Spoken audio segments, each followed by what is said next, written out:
I'd always thought my life with Emily was carved from something unbreakable. 16 years married, 2 kids, a house with a wraparound porch in a quiet suburb.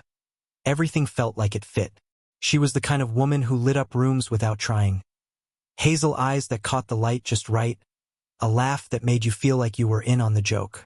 I'm David, a structural engineer, steady and practical, the guy who double-checks the bolts. Emily was the dreamer, a freelance illustrator who turned our living room into a chaos of sketchbooks and coffee mugs. We balanced each other, or so I believed. It started with small things I didn't clock at the time. She'd linger on her phone, smiling at messages she didn't share. Just a client, she'd say, brushing it off, and I'd nod because why wouldn't I? Trust was our foundation. But then there were the late nights. She'd say she was working deadlines in her studio, a shed-out back I'd built her myself. I'd hear the door creak shut long after midnight, her footsteps soft on the stairs. I'd ask how it went, and she'd mumble something vague, her eyes dodging mine. One Tuesday, I came home early. The kids, Jake, 12, and Mia, 9, were at soccer and piano. The house was still, but her car was in the drive. I figured she was sketching, lost in her world. I didn't call out, just wandered to the kitchen for a beer. That's when I heard it. A low murmur from the studio. Not just her voice, but another, deeper, unfamiliar. My gut twisted, but I told myself it was nothing. A delivery guy, a neighbor. I grabbed the beer, popped the cap, and stood there, listening. The voices stopped, replaced by a silence that felt heavier than it should. I didn't go out there. Not then. I sat on the couch, sipping, letting the cold burn my throat. When she came in an hour later, her hair was mussed, her cheeks flushed. "Hey, you're home early," she said. "Too bright, too quick." I asked who was out there. "Oh, just a friend dropping off some art supplies," she replied, turning to the sink, washing her hands like she needed to scrub something away. I watched the water swirl down the drain, and something in me shifted. A crack I couldn't yet see. That night, she curled against me in bed, her breath warm on my neck, and I lay awake, replaying that murmur. I didn't know it then, but I'd already started building the scaffolding of doubt, piece by quiet piece. The next few weeks, I became a man I didn't recognize. I'd always been the guy who trusted blueprints, who knew a structure held if the math checked out. But Emily wasn't a blueprint, and the math wasn't adding up. She started leaving the house more. Errands, she said, or meetings with clients I'd never heard of. Her phone buzzed constantly, and she'd tilt it away, her fingers dancing over the screen. I'd ask, casual as I could, "Who's that?" She'd laugh, say, "Nobody, just spam," and change the subject. I tried to ignore it. I'd take the kids to school, lose myself in load-bearing calculations at work, come home to cook dinner while she finished up in the studio. But the murmurs haunted me. One night, I waited until she was asleep, her breathing slow and even, and slipped her phone from the nightstand. My hands shook as I punched in her passcode. Our anniversary, 0918. The screen lit up, and there it was. Texts, dozens of them, from Mark Art Guy. "Missed you today," one said. "That shirt you wore last time, damn, M." Another, "Can't wait to see you tomorrow." My stomach churned. I scrolled further. Months of messages, flirty, intimate, alive in a way she hadn't been with me. I set the phone down, my chest tight, and stared at her sleeping face. She looked peaceful, like the woman I'd married, but she wasn't. Not anymore.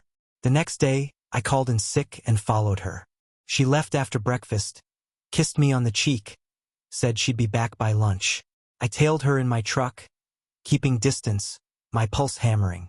She didn't go to the coffee shop she'd mentioned. She drove to a brick house 10 miles out, parked and walked inside like she owned the place. A man opened the door, tall, broad, dark hair swept back. "Mark." They didn't shake hands. She stepped in and the door closed. I sat there, engine idling, watching that house like it might confess. An hour later, she came out, her hair loose, her smile too wide. I drove home before she could spot me, my mind a tangle of rage and disbelief. That night, she hummed while making dinner, oblivious to the storm brewing in me. I didn't confront her. Not yet. I needed proof, something concrete, something I could hold up and say, "This is what you did." So I played the part good husband, good father while I watched her live a lie. She'd sit across from me at breakfast, buttering toast, asking about my day, and I'd answer with a smile that felt like a blade. The kids didn't notice. They chattered about school, oblivious to the fracture widening between us. I started digging. I borrowed a friend's old camera, the kind with a zoom lens, and set it up in the truck. The next time she left for a meeting, I followed again. Same house, same man. I snapped photos, her stepping out of the car, him greeting her, their hands brushing as they went inside. The lens caught her laugh, the way she tilted her head toward him. It was a punch every time. At home, I checked her laptop when she was in the shower. She'd left it open, a rookie mistake. Emails from Mark filled her inbox. Plans to meet, little inside jokes, a photo of them at some gallery, her arm around his waist. I printed them, tucked them in a folder under my workbench in the garage. Evidence, I told myself. Ammunition. She didn't suspect a thing. She'd kiss me goodnight, her lips soft, and I'd taste the betrayal. I started sleeping less, my mind racing with questions. How long? Why him? What did he have that I didn't? I'd lie there, her warmth beside me, and imagine her with him. Laughing, touching, sharing pieces of herself she'd stopped giving me. It hollowed me out. One evening, she came home late, her sweater inside out. "Rough day," she said, avoiding my eyes. I nodded, poured her wine, and watched her sip it, oblivious to the man staring back who wasn't her husband anymore. I couldn't keep living like this, smiling through the rot, pretending I didn't see. I needed her to feel what I felt, to know the weight of her choices. Revenge wasn't a word I'd ever lived by, but it grew in me now, dark and deliberate. I didn't want to just leave her. I wanted her to unravel, to lose what she'd taken for granted. And I wanted Mark to pay, too. I started small. I knew her routines, her weaknesses. She loved her art, her reputation as a creative soul. I hacked her email, simple enough with her password still set to Mia's birthday, and found her client list. I drafted messages from her account, subtle at first, canceling gigs, missing deadlines, blaming personal issues. Clients replied, confused, then annoyed. Her phone buzzed with their frustration, and she'd frown, muttering about mix-ups. Next, I turned to Mark. I'd seen his face enough in those photos to track him down. Mark Reynolds, 38, a sculptor with a studio downtown. I dug online, reviews, social media, his smug posts about inspiration. I created a fake profile, posed as a buyer, and emailed him about a commission. He bit fast, eager for cash. I set a meeting, gave him a time and place, a warehouse I knew from work, empty after hours. At home, I kept up the act. I'd cook, help Jake with homework, listen to Mia practice piano. Emily drifted through it all, distracted, her mind elsewhere. She didn't notice the folder under my workbench growing thicker, or the way my eyes lingered when she lied. I was building something, and she'd never see it coming. The warehouse meeting was set for a Friday. I told Emily I'd be late. Overtime, I said. She nodded, barely listening, already texting. I drove to the site, the camera in my bag, my hands steady for the first time in weeks. Mark showed up right on time, his Jeep rolling into the lot. He stepped out, cocky, scanning the shadows. I stayed low, watching through the lens. "Hey, you the buyer?" he called, voice echoing. I didn't answer. Instead, I'd hired a guy, cash under the table, no questions, to play the part. Big guy, rough around the edges, met Mark inside. I told him to string Mark along, waste his time, then rough him up a little. Not too much, just enough to rattle him. I snapped photos as it went down. Mark arguing, then stumbling back, clutching his jaw. He drove off, rattled, and I smiled for the first time in days. Back home, I uploaded the shots, added them to the folder. Emily was in the studio when I got in, humming again. "Good day?" I asked, leaning in the doorway. She jumped, laughed it off. "Yeah, just wrapping up." I saw the lie in her eyes, and it fueled me. That night, I sent an anonymous email to Mark from a burner account, attaching one photo, him on the ground, looking scared. "She's not worth it," I wrote. "Let him stew on that. Let him wonder." I poured a whiskey, sat in the dark, and felt the plan tighten around them both. This was just the beginning. Mark's reply came faster than I'd expected. My burner email pinged the next morning while I sipped coffee. "Emily's still asleep upstairs." "Who is this? What do you want?" he wrote, his words jagged with panic. I didn't answer. Let him squirm, I thought. Let him feel the walls closing in. I'd seen his type before, arrogant until the ground shifted beneath them. I pictured him pacing his studio, checking his phone, wondering how much I knew. Good. That was the point. At home, I kept the pressure on Emily without her realizing it. I'd already sown seeds with her clients, and now I watered them. Using her email, I sent more cancellations, this time with a sharper edge. Unprofessional excuses, typos, hints of chaos. "Sorry, family stuff, can't deliver." One read. Another, "Might be out of the game for a while." Her phone lit up with replies, irritated galleries, a pissed-off magazine editor. She'd stare at the screen, muttering, "What the hell?" I'd ask what was wrong, my voice smooth as glass, and she'd wave it off, blaming tech glitches. I needed more on Mark, so I dug deeper. A quick search pulled up his ex-wife, Lisa, on social media, blonde, sharp-eyed, a realtor now. Posts from 2 years back hinted at a messy split. Cryptic captions about trust and starting over. I messaged her from a fake account, posing as a journalist researching local artists. She bit, eager to talk. Over coffee at a diner, she spilled it all, Mark's wandering hands, his charm that turned cold when he got bored. "He's a leech," she said, stirring her latte.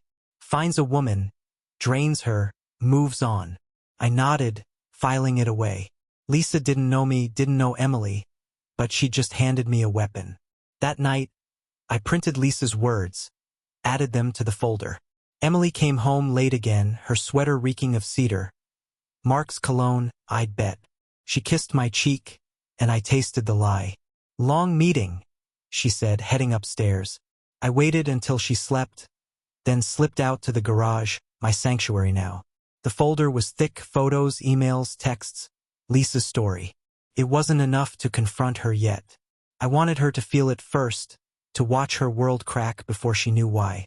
Mark's next move was predictable. I'd rattled him, and he ran to Emily. I saw it in her face the next day. Tight lips, distracted glances. She barely ate breakfast, her fingers tapping the table. "Everything okay?" I asked, pouring her coffee. She nodded too fast. "Yeah, just stressed." I smiled, knowing he'd told her about the photo, the email. They were scrambling now, and I was the ghost they couldn't see. I baited him again. Another email, this time with a photo of him and Emily at that gallery, her arm around him. "She's not yours," I wrote. "Back off, or it gets worse." I sent it from a new burner, untraceable. Then I watched. He didn't show at the house she'd visited before.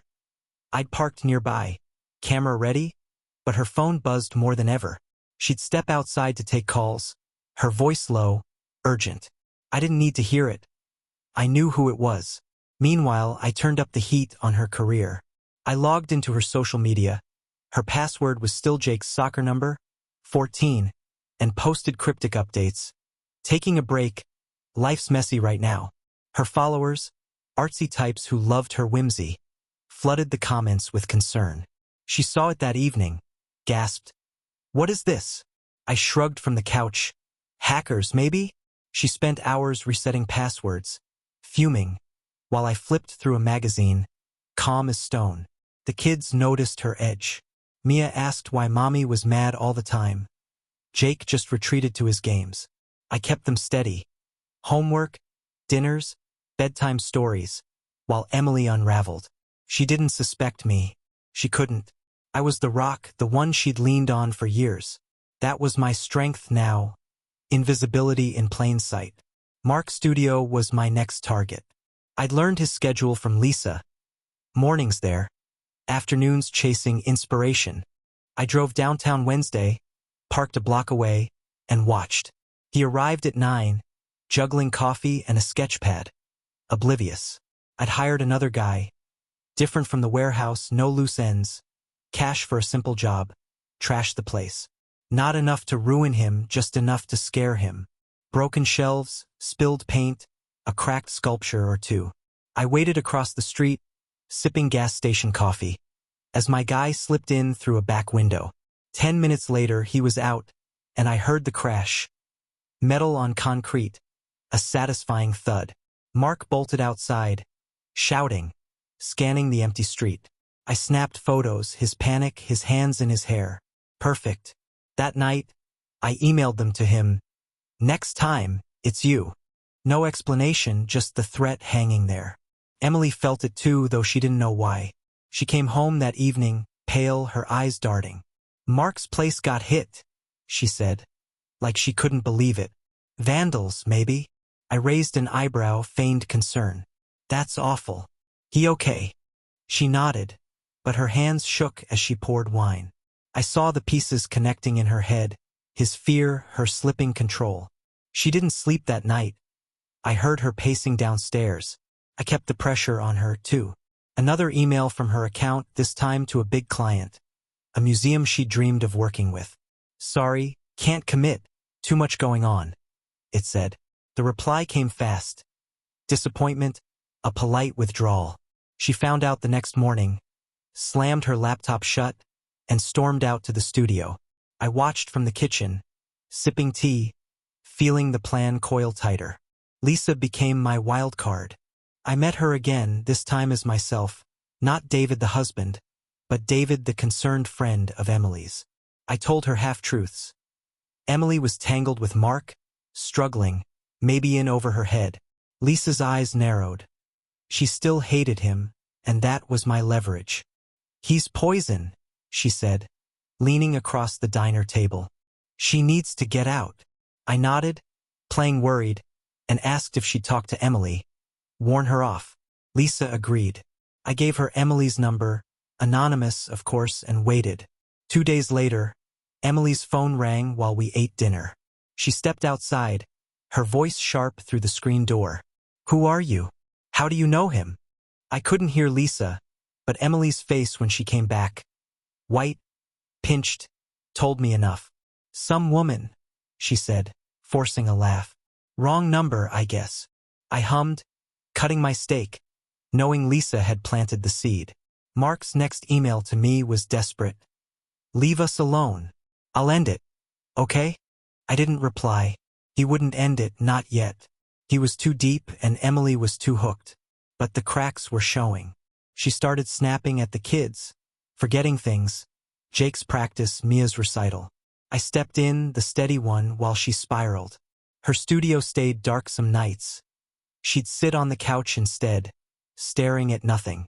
I added Lisa's call to the folder, a scribbled note of the date. Every piece mattered.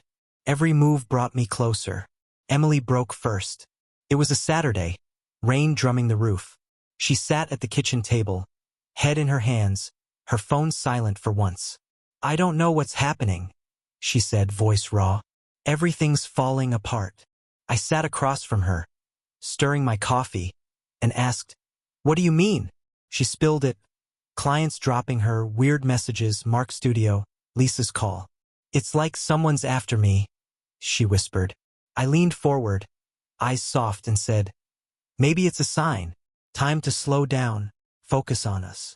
She looked at me, searching, and for a moment I thought she'd confess.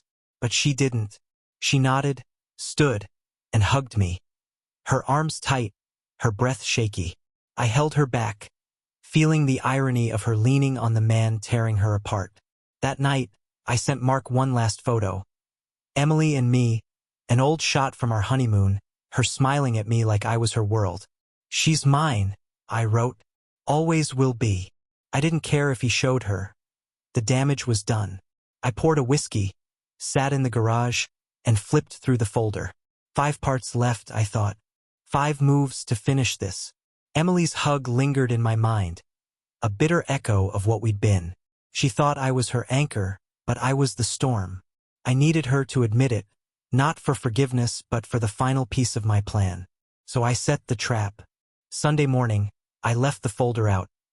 Not the whole thing, just enough. A photo of her and Mark, a printed email, slipped under a stack of bills on the kitchen counter. I made sure she'd find it when I took the kids to the park. We came back 2 hours later, Jake and Mia laughing about a squirrel chase.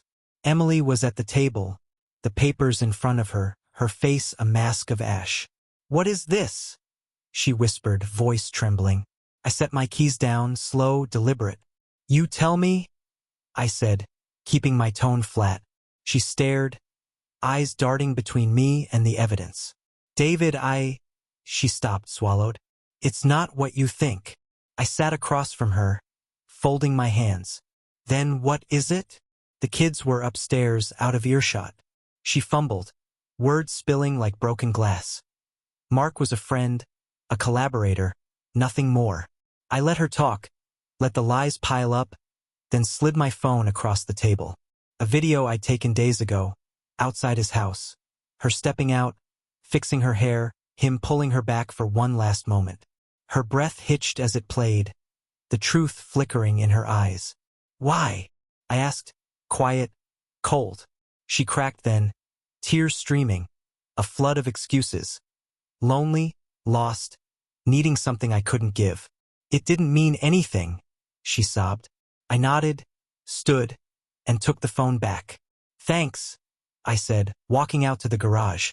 She didn't follow. I'd recorded it all, her voice, her confession, on a hidden app. The folder grew heavier, and so did my resolve. With her words in my pocket, I moved to the next phase, exposure. Emily loved her image, her artsy, perfect life. I take it apart, brick by brick. I started with her network.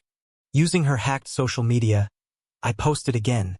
This time, a vague, dramatic cry. "Sometimes you trust the wrong people." Lesson learned. Her followers pounced, comments begging for details, friends texting her. She scrambled to delete it, but the screenshots spread. Then I sent the video, the confession, edited to cut my voice, to her top clients, anonymous, with a note. "Thought you should know who you're working with." By Monday, her inbox was a graveyard. Canceled contracts, curt replies. She stormed into the kitchen that night, eyes wild. "Someone's ruining me," she shouted. I stirred pasta, shrugged. "Maybe it's karma." She froze, staring, but said nothing. Mark got his share, too. I mailed prints of his trash studio, the warehouse beating, to galleries he worked with, and signed, "Just a whisper of trouble." Word spread fast. His commissions dried up. I saw him once, driving past his place. Pacing outside, phone to his ear, looking hunted. I smiled, turned the radio up, and kept going. At home, Emily withdrew. She stopped sketching, stopped smiling. The kids asked why she was sad. I said she was tired. She'd look at me sometimes, searching, but I gave her nothing. Just the steady husband, cooking, cleaning, waiting. I needed them together one last time, a stage for the end. I texted Mark from a burner, posing as Emily. "Meet me at the old mill 8 p.m. We need to talk." He'd know the spot. An abandoned site she'd once sketched. Private. Perfect. Then I told Emily I'd be out late. "Work?" I lied, and left her a note. "Check the studio, found something?" I'd planted a photo there, her and Mark with "tonight" scrawled on it, like he'd left it. She took the bait. I watched from my truck, parked in the mill's shadow, as her car rolled in at 7:55. Mark arrived minutes later, tense, scanning the dark. They met by the rusted gates, voices sharp, her asking why he'd come, him confused, saying she'd texted.